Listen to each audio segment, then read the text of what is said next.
good evening to you, the good morning people of the tube. Hope you're well today, hope you're in grand all's well in your world. Hello there. Welcome to another episode of How to Play Like the Legend, the one and only, the man that is Mr. John Frusciante. Today I'm going to go through the song Strip My Mind, which is an awesome song. It's got an amazing guitar solo, which I'll get to at the end. I'm going to teach all the run parts first, and then do the solo at the end. And yeah. So without further ado, let's get into Strip My Mind, because I love this song and it's awesome. So yes, let's do it! And on a side note today, it's snowing outside.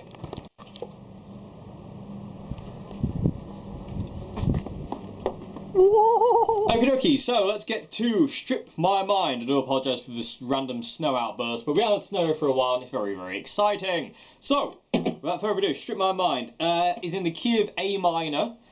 For a start, so it's just A minor. The solo is all A minor pentatonic, but I'll get to that later on. But first things first, let's talk about the verse chord progression. As you can hear, John only hits these chords once, and he does deviate from that after the solo, but I'll get to that in a bit. So, verse chord progression is A minor, E minor, F major, C major, D minor, but I'll get to some of these little things you're seeing in a minute, then A minor, and then C major, and then G major. So that's chord progression. I'll do it one more time really slow. So A minor, E minor, F major, C major, D minor, and then A minor, back to C major, and then to G major. Right, okay, and some interesting points to note. When you play the F major, you don't play your high E string, either fretted or open. He doesn't actually play, that note doesn't occur, and neither does the open string. So it's just an F major, but you're only playing the E, A, D, G and B strings. The high E is muted by either your first finger or you just don't hit it. Because you don't want this. Or it's just that. That note there, or that note doesn't actually occur. So that's one thing to note with the F major. And also another thing to note, with D minor, you don't hear the high E either. So that first fret on the D minor, that one there, you don't hear that either. So you basically remove that finger and you're just playing the D, G and B strings before you get to the A. So other than that, all the chords are full. The C, the G, the A and the E are all full, but the F major misses out the high E and the D minor misses out the high E as well. So yeah, just sounds like this.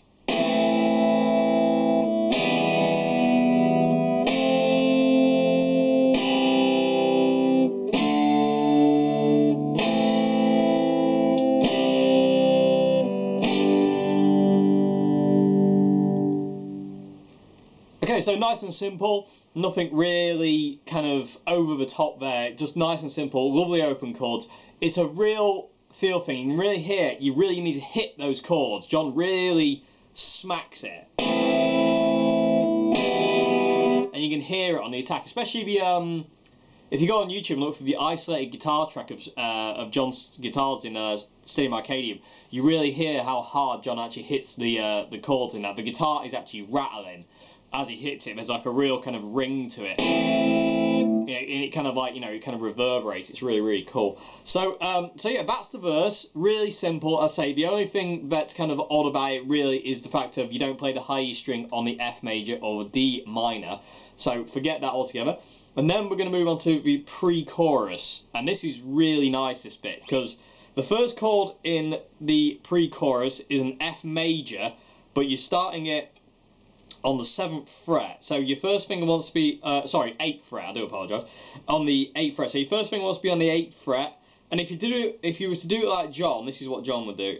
First finger on the 8th fret, and then you get his ring finger and flatten it over the D, G, and B strings on the 10th fret.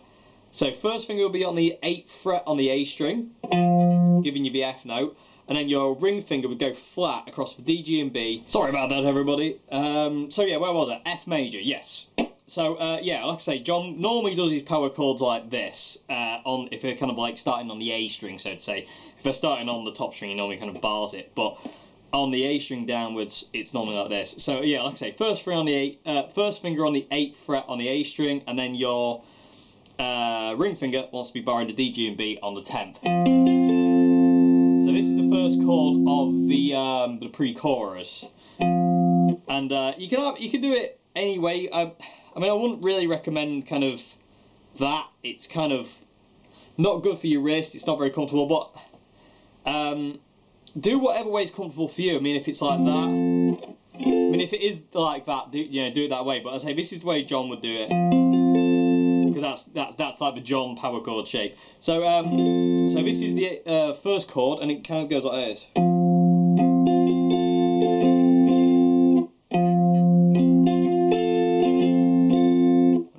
Slow.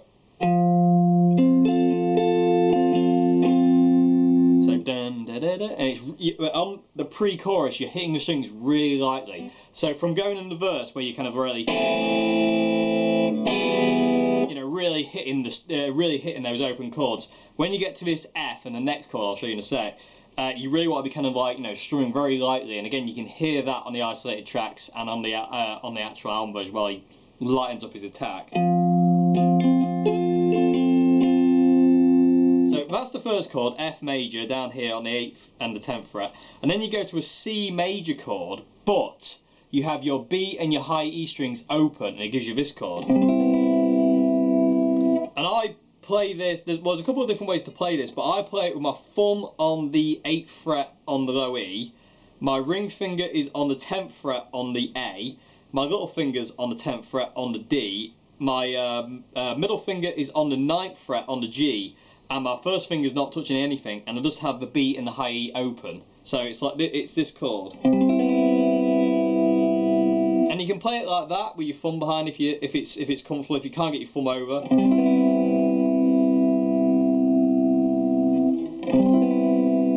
But it's really important you have that B and the high E string open. So it's.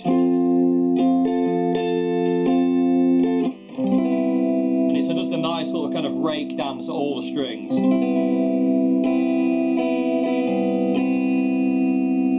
So F major.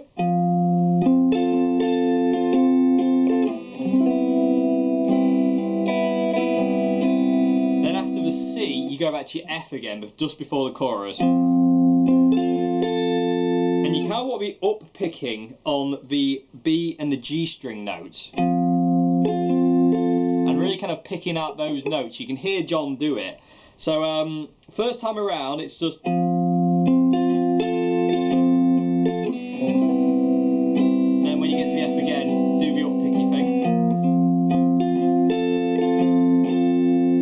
And you can kind of really hear him up picking those on the B and the G string. So make sure you're really kind of picking those notes out on the F major chord. But isn't that a gorgeous chord, that?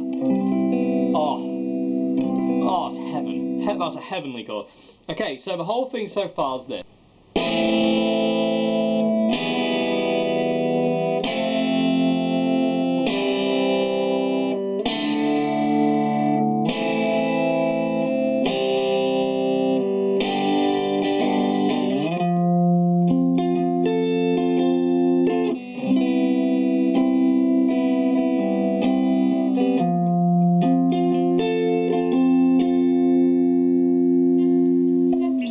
Okay, so that's the whole thing at this point in time up to that point. And also, I did forget to mention that when you play the G on the verse, you actually strum it more. So as you kind of like going like, where are we?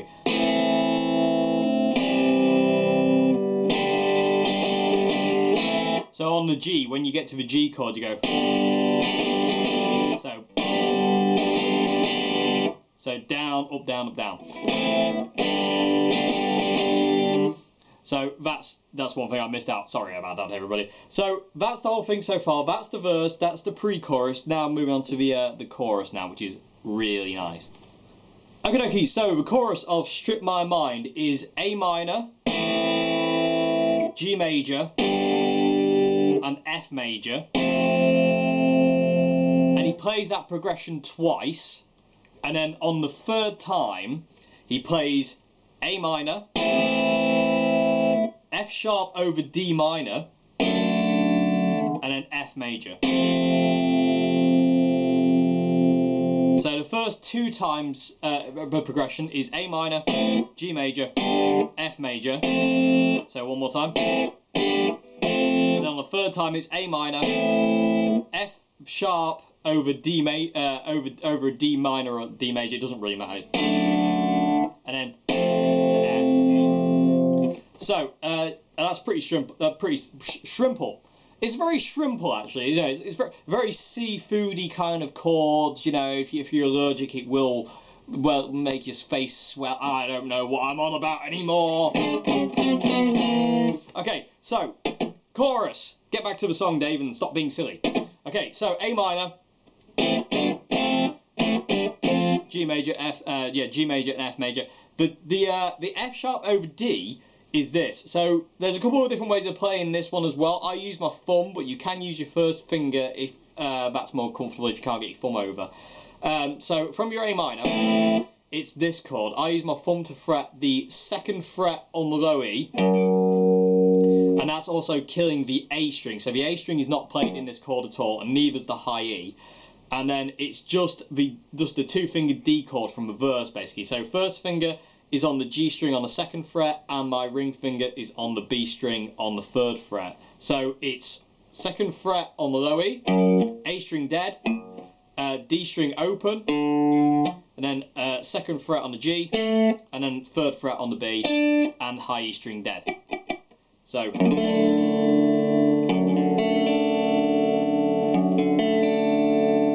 it's that chord there. So and then to F. Okay, and so that's what the F sharp over D is. It's actually Better Man by Pearl Jam. But anyway, that's another song for another day. Okay, so that's the kind of last chord he hits mainly in the chorus Salt Squeeze. Good gravy. Where are you, Dave? Okay, so that's kind of the last chord he hits in Strip My Mind. But on the first 2 times around, he does something different to the G and the F, and I'm going to talk about that now. So the first time around, he just hits the A minor, and then the G major, and then the F major. But first time he hits the F major, he's not playing the high E string at all again. So the high E string is not played on the first time around. So it's just A minor, G major, F major, and the high E string's dead. Second time around, he does this. He goes A minor, and he plays the G, and then on the last stroke of the G, he does an upstroke and hits this note, and it's really prominent, and it's part of the vocal melody. So first time around is.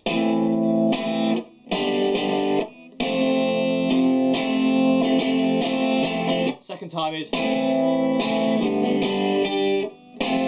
And you really hear that note there, the 3rd fret on the high E. So it's really important to pick that out.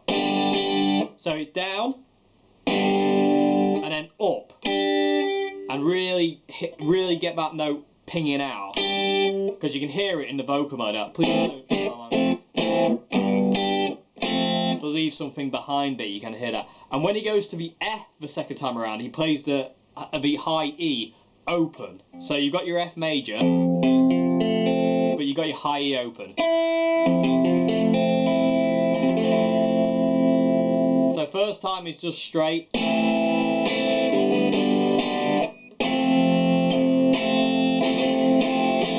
Second time is. You really hear that open string, what it does to it. And then you're really hitting the guitar again in the chorus. So again, first time.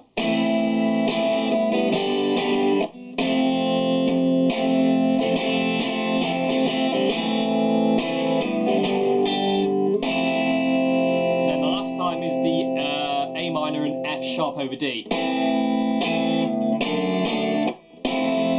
And when you go to the F on the last time around, again, you have the open E string pinging out. So yeah, the whole thing, the whole chorus is this. I'll do it really slow and hopefully be able to see kind of like my right hand and see the strumming pattern as well.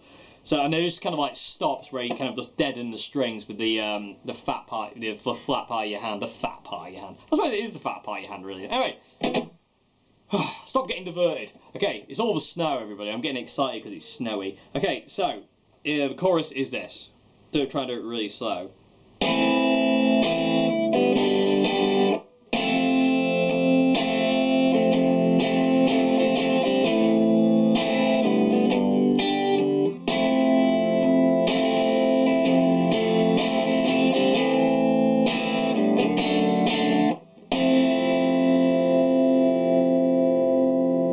So another way to play the F would be to kind of like do it like that. So, but I think that'd be harder because you kind of got to bar all the strings and it just gets a bit awkward. So, and also another way to do the F over D is, yeah, if you're not so comfortable with your thumb, getting your thumb over the top. So that's the chorus, that's the verse, that's the pre-chorus, and that's the chorus. It's pretty straightforward, to be fair. It's pretty simple. So I'm going to play the whole thing now, really slow, and yeah, and then we're going to move on to the fun part, the guitar solo.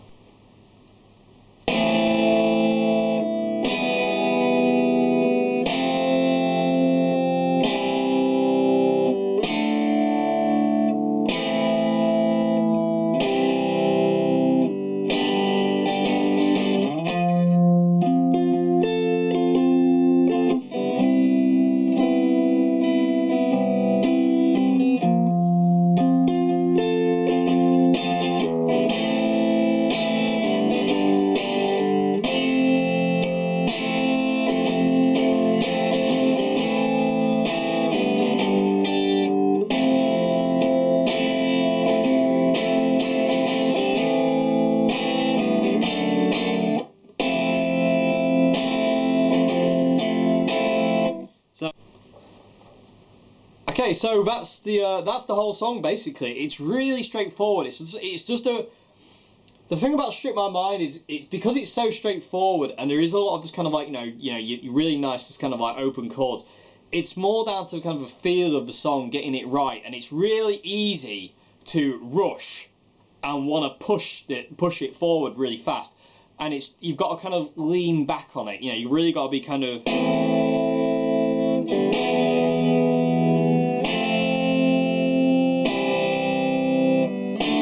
Because you're not doing much, that kind of instinct kind of makes you want to kind of do more, and you have to kind of pull back from that a lot. You really have to chill out. So yeah, that's that. That's the verse, that's the chorus, that's the pre-chorus. Yeah, so let's move on to the solo now. Solo again, still on the neck pickup. We don't come off the neck pickup at all. It's mainly in the first position A minor. And the second position, A minor pentatonic. It's so your first position being here, and your second position being here. It's mainly just that. And this second position, you're basically using the exact same notes, just on a higher octave. So that's the kind of theory behind the guitar solo. It's just A minor pentatonic. It's nothing kind of crazy or anything like that. It's just really straightforward. So yeah, so neck pickup. Not sure what John's using for the solo. It sounds... Good gravy, everyone. I'm getting interrupted left, right and centre today. Okay, so hopefully now we can get on with the guitar solo. If there's any other knocks at the door, I'm just going to ignore them. Go away! I'm teaching the wonderful people of the tube. It's a lot more important. Okay, so, guitar solo, Strip My Mind. Like I said, I don't know what pedal John's actually using for the solo. There is like a modulation on it. It's a very kind of like a minor thing, but it's like and that's kind of like also extenuated by the fact he's not bending it perfect. The first unison bend of the solo is not bending it perfectly to key, so it's kind of creating these beats of out of tuneness. You kind of hear it if you kind of. If I bend it to key, it kind of goes away, but you kind of hear it straight. If I bend it just a little bit flat. You kind of in the note. There it is. And if I bend it fully to key, which he eventually does, it goes away.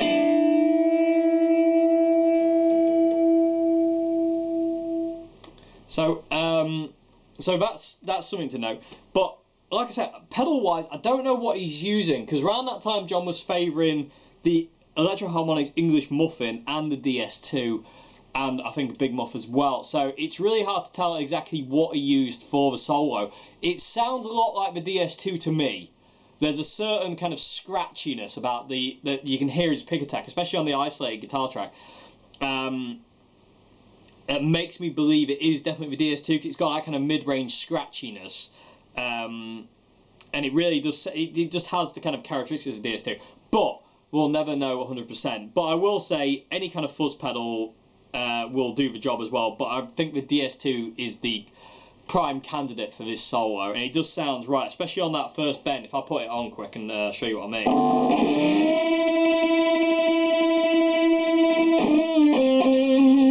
There's a certain scratchiness about the DS2, which is very kind of what's the word? Very kind of like present in a lot of John's guitar solos, and you can't distinguish it to like a fuzz pedal or something like that. It's a very distinctive kind of throaty, mid-rangey, scratchy sound. But anyway, enough about that. So yeah, any kind of distortion really, max it out, get loads of sustain. You need kind of like that real kind of singy sustain for the big long notes we're about to do. Like I say, it's A minor pentatonic, first position, A minor pentatonic, second position down here. So without further ado, let's get to the guitar solo. This is an iconic guitar solo, John guitar solo, I think. Anyway, it just really just suits the song perfectly. It's gorgeous. So let's get to it. Okay, so the guitar solo starts with a lot of noise, and basically what that is John basically just kicking on, I'll call it the DS2 just for the sake of argument, and hitting all open strings basically. So it's just this. So it's just lots of gorgeous noise, and then when he comes in, the first, oh, that's interesting. The first thing he does is this unison bend between the 5th and the 7th fret on the B and the G string. And like I say, you can hear those kind of beats because it's not bent fully to key, and there's also a modulation on it as well. So, so yeah, what is it? Your first finger wants to be on the B string on the 5th fret, on that note, and then you want your middle finger and your ring finger on your G string, and your middle finger wants to be on the 7th fret, 6th fret, and your ring finger wants to be on the 7th fret.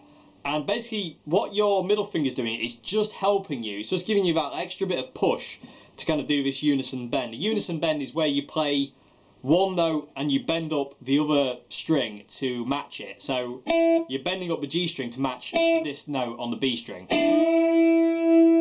There. Yeah, you can hear it in stuff like, you know, a lot of Jimi Hendrix stuff and all sorts of stuff. It's a really cool guitar thing, and it's a great start to this solo. So the first thing is this unison bend. First finger, like I say, on the B string, 5th fret, and then you're using your middle finger as leverage kind of finger. The leverage of finger, quote, and then using the ring finger on the 7th fret on the G string to bend up that string. That note stays where it is, and you just bend up the G string. And you want to hit both strings, G string first, then B string, like that. And that's how the solo starts. So it's, and I say it's not bent perfectly to pitch because you can hear these inside. You know, it is modulated as well, but you can hear it inside the modulation. You can kind of hear it there, but eventually he does kind of get it to pitch just before he stops playing this unison bend.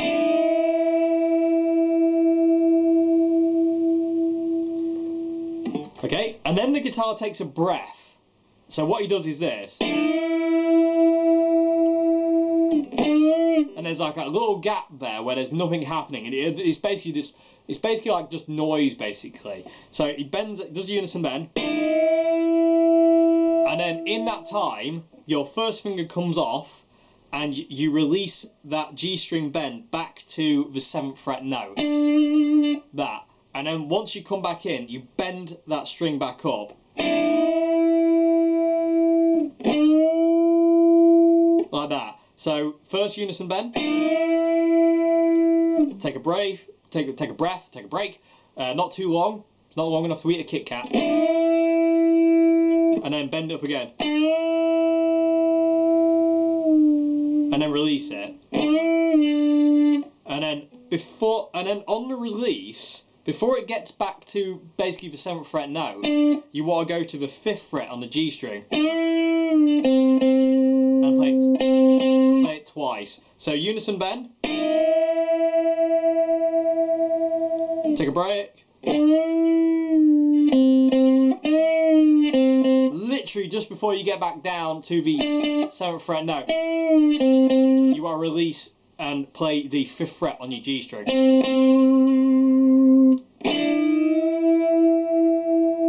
Break.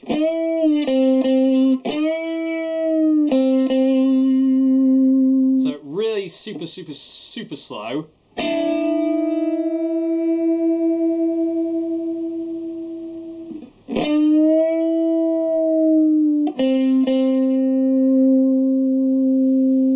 So that's the first part of the guitar solo, and then we go to the 7th fret on the D string, and then we go to the 5th fret G, 7th fret G, and then we bend this up, and then release it back down to the 7th fret. So where are we? Yeah, so 7th fret D, 5th fret G, 7th fret G. We want this little bit next. So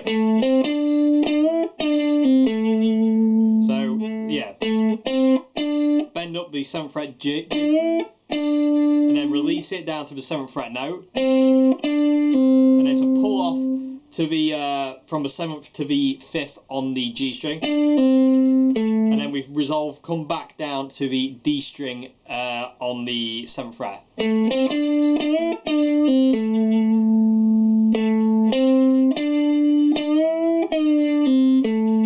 There's a lot of really lovely kind of slow release bends in this solo. So the whole thing so far is.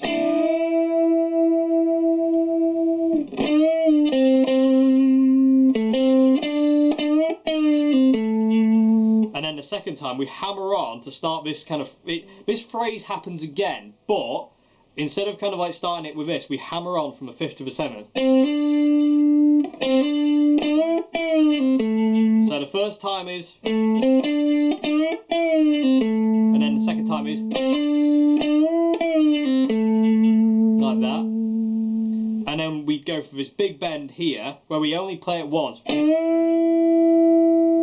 We bend bend the 7th fret on the G string all the way up, and then release it without playing it, just on its own sustain basically. So everything's kind of picked up to that point. So unison bend is picked.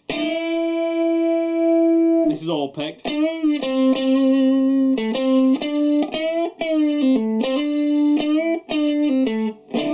Oh, sorry, I did a unison bend. I didn't mean to. And then hand the weight, and then release that on its own kind of sustain. So that's the first part of the guitar solo, and I'll do it really slow. So unison bend start.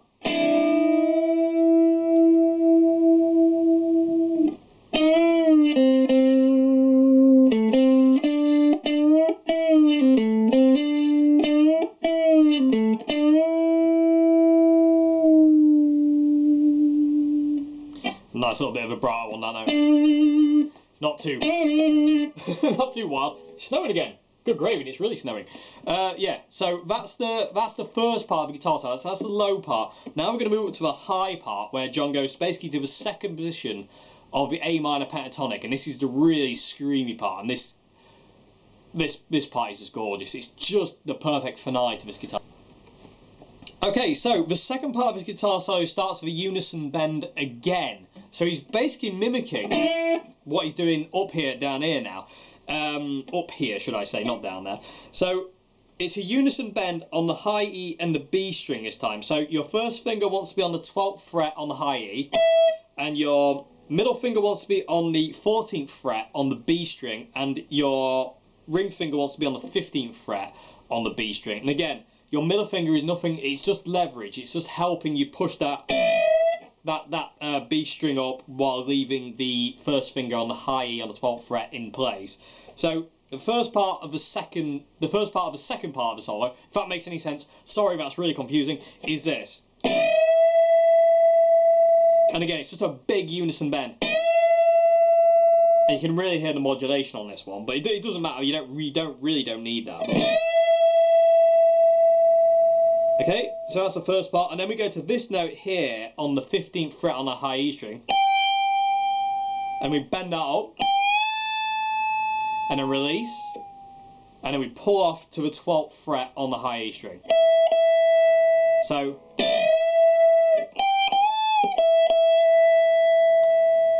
super slow.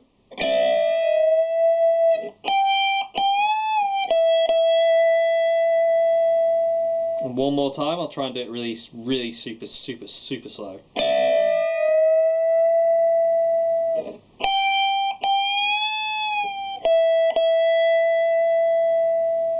And I do apologise, it's not actually a pull off, although you could do a pull off.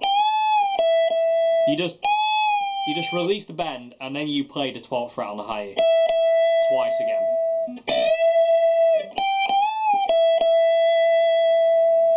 And then we go back to the 15th fret high E string and we bend it up. We play the note first and then you bend it up. So like that. So the whole thing so far is.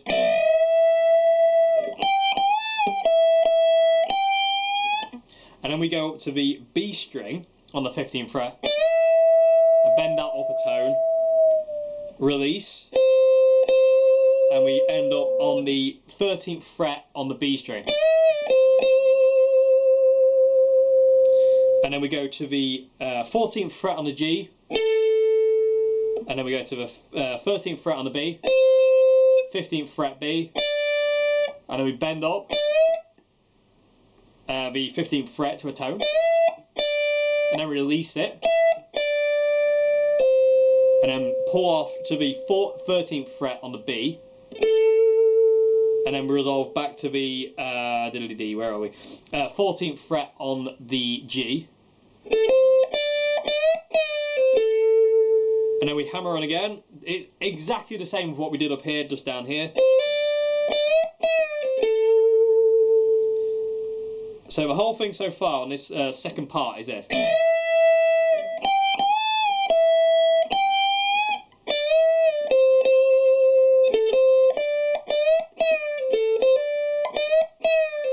And then to finish it off, we bend up the 15th fret on the B, and then bend it up again, and then release.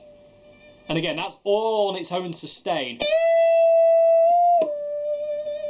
And that's kind of that's like the Dave Gilmour double bend basically. So you're bending up the 15th fret a tone to the 17th fret note, and then you're bending up another semitone to the 18th fret,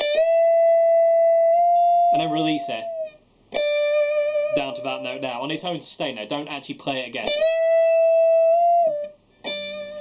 So that's the whole solo. So the whole second part of the solo in its entirety is this. I'll play it really slow.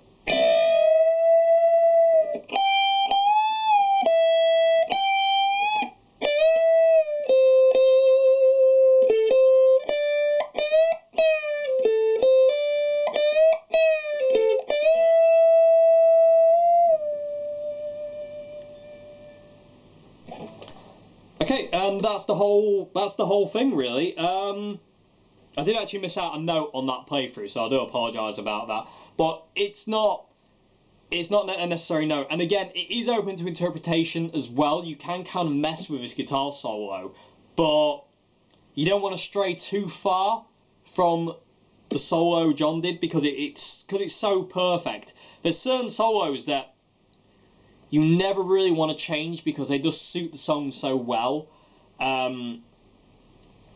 You know, certain solos are just so perfect, and the versions I've seen John of Strip My Mind live of John doing it, he doesn't really change the solo at all. He kind of sticks to that kind of album version. So the whole thing all together is this. I'll try and do it really slow. So we're starting off in the first position, A minor, with the unison bend. Oh, nice start. Just hit that note.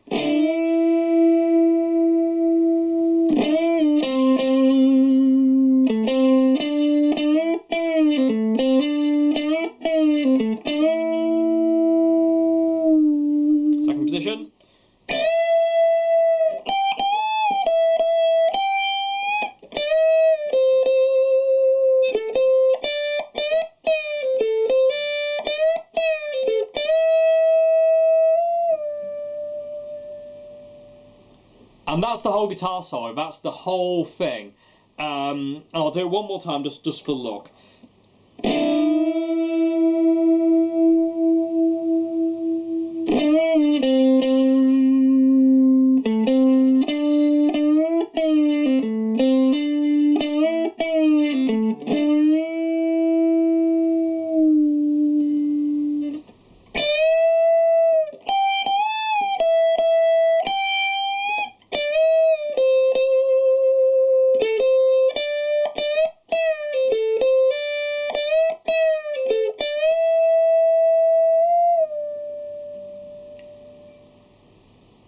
That last bend, that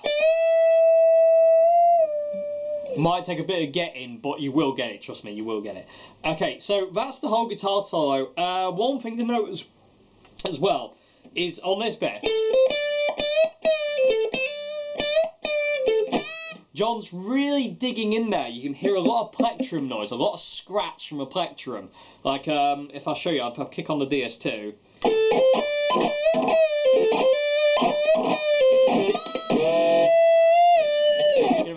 Hopefully you can kind of hear that. There's a lot of plectrum noise. I mean, the DS2 brings out a lot of plectrum noise anyway. You know, for instance, like the intro jam of Slane Castle guitar solo, you know, on that, you know, you can really hear the plectrum attack on that. But on that bit, it's very kind of like staccato-y, very kind of like jagged, and he's really digging in. So,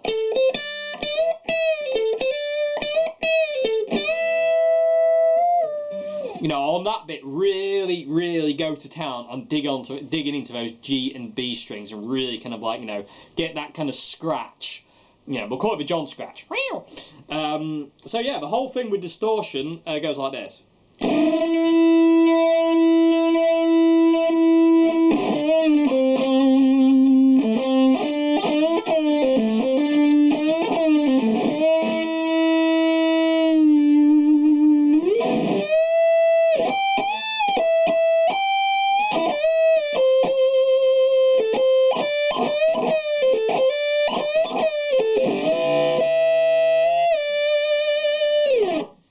Okay, and there's also one thing I've got to mention there. From the transition from part 1 to part 2, you hit all your open strings again, just before that big unison bend. So from that bit, you're hitting all those open strings, and it's doing that kind of, where the guitar kind of takes a breath, so to say. Gary Moore does it a lot, Jimi Hendrix does it a lot, John Frusciante does it a lot. So from that bend, hit all your open strings, and then go into your unison bend, and it just creates a lot of kind of tension, so to say.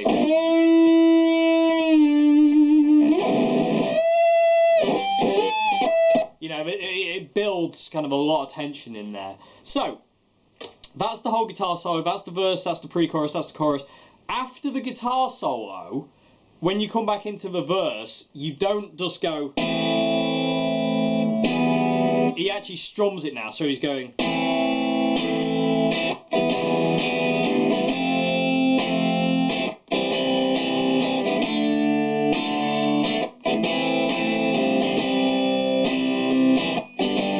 Until the G, the F. So when you come out of the guitar solo, just keep belting away. So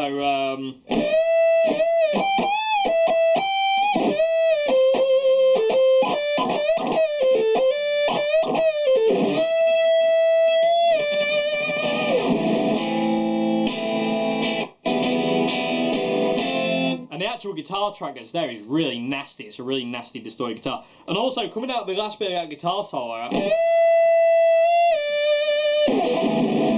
you can strum all your open strings again before you actually come into that A minor. So, open strings, and then turn your distortion pedal off literally just before you hit that A to come back to your clean sound, cleanish sound, should I say.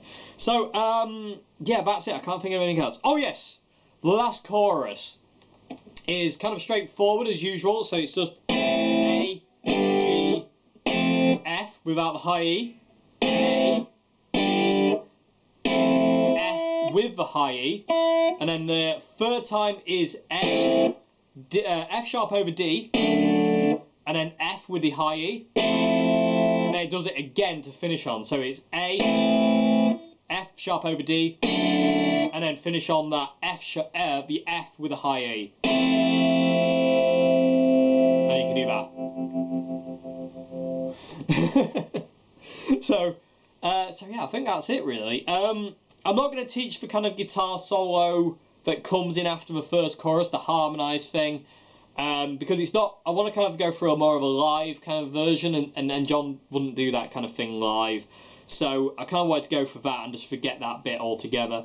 So yeah, that's Strip My Mind, everybody. Hope that's kind of gone into enough detail. Like I say, it's all neck pickup. You don't go to any other pickup. I'm pretty sure, 99% sure, it's the Boss DS2 for the guitar solo. There's a lot of that kind of taking a breath in the guitar solo, like I say, of that.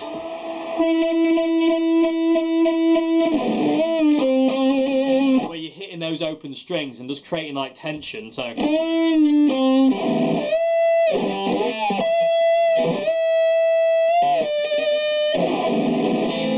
know, a lot of that open string kind of, you know, fun. Loveliness. So yeah, that's it really. It's a very, like I say, it's a very feel-based song. You've really got to pull back. Don't push the time. Really relax, nice and chilled out. You know, and just trying to, like, you know, just be nice and calm with it. The moment you kind of rush it, it'll fall out of feel and it'll sound wrong and rushed, and it just won't work. It won't sound very good. So yeah. I do hope you enjoyed this video. I hope it's been informative. If it's not, I do apologise. I'm very, very sorry. But I love this song. It's an awesome song. Just to let you know, actually, quickly, I'm going for a CL128 today, but the DS2, again, level, tone and distortion is maxed out, and I'm on mode 2. So the far right dial is all the way straight up. So yeah, that's it, really. Yeah, hope you enjoyed this video, and I'll see you again very, very soon for another one. Have a great morning, afternoon, and evening. Have a great weekend, and I'll see you again very soon. Goodbye now. I'm going to play the guitar solo one more time because I love it!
What a gorgeous, gorgeous song. Oh, heavenly. Okay, anyway, thank you very much indeed. Have a great one. Have a great weekend. Goodbye now. See you again.